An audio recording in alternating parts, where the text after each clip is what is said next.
तो हम देख रहे थे कि आज़ाद भारत की सरकार के आर्थिक सरोकार अंग्रेजी हुकूमत के आर्थिक सरोकारों से एकदम अलग होंगे, ऐसा भारतीय नेताओं का विचार था। क्योंकि अंग्रेजी जो सरोकार थे वो सिर्फ अंग्रेजी व्यापारियों के हितों के लिए होते थे, उनका भारत के विकास से कोई मतलब नहीं था।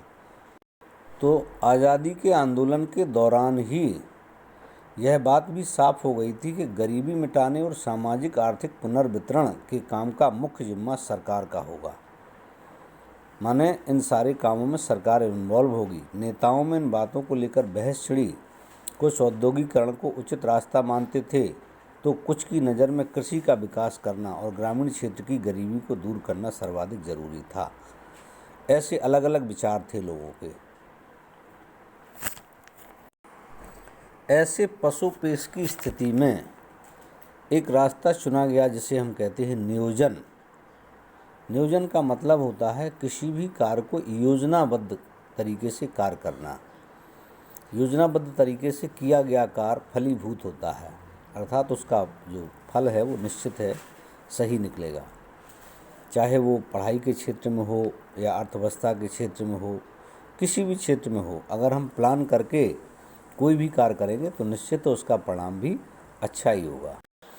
तो वही यहाँ पर थी कि भले ही भारतीय नेताओं में विकास के नाम पर विभिन्न मतभेद हों, लेकिन नियोजन शब्द पर सभी सहमत थे। सबका इरादा था कि प्लान करके देश का विकास किया जाना चाहिए और विकास का काम निजी हाथों में नहीं सौंपा जा सकता और सरकार के लिए ज़रूरी है कि वह विकास का एक खाका अथवा योजना तैयार करे। दरअसल अर्थव्यवस्था के पुनर्निर्माण के लिए नियोजन के विचार को 1940 और 50 के दशक में पूरे विश्व में जनसमर्थन मिला था। यूरोप महामंदी का शिकार होकर कुछ सबक सीख चुका था। जापान और जर्मनी ने युद्ध की विभीषिका को झेलने के बाद अपनी अर्थव्यवस्था फिर खड़ी कर ली थी। सोवियत संघ ने भी 1930 और 40 के दशक में भारी कठिनाइयों के बीच शानदार आर्थिक प्रगति की थी।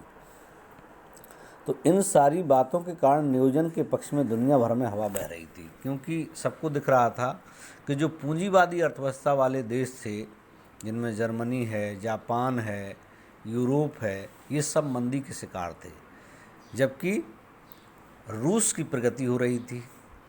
इस वजह से लोगों को रूस का मॉडल ज़्यादा अच्छा लग रहा था। इस तरह देखें तो योजना आयोग कोई आकस्मिक आविष्कार नहीं था। दरअसल यह कहानी अपने आप में बड़ी दिलचस्प है।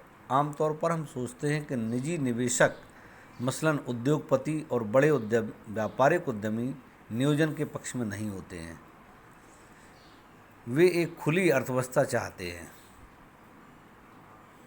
जबकि ऐसा जहां पूंजी के बहाव पर सरकार का कोई अंकुश ना हो। लेकिन भारत में ऐसा नहीं हुआ। 1944 में उद्योगपतियों का एक तबका एकजुट हुआ। इस समूह ने देश में नियोजित अर्थव्यवस्था चलाने का एक संयुक्त प्रस्ताव तैयार किया। इसे हम कहते हैं बॉम्बे प्लान। माने भारत के उद्योगपतियों ने भी सरकारी व्यवस्थाओं या पूंजी समाजवादी व्यवस्था को आगे बढ़ाने में सरकार की मदद की।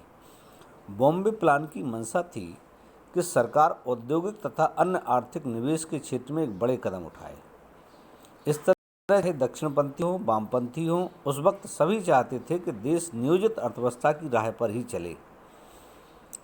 भारत के आज़ाद होते ही योजना आयोग अस्तित्व में आया और प्रधानमंत्री इसके अध्यक्ष बने।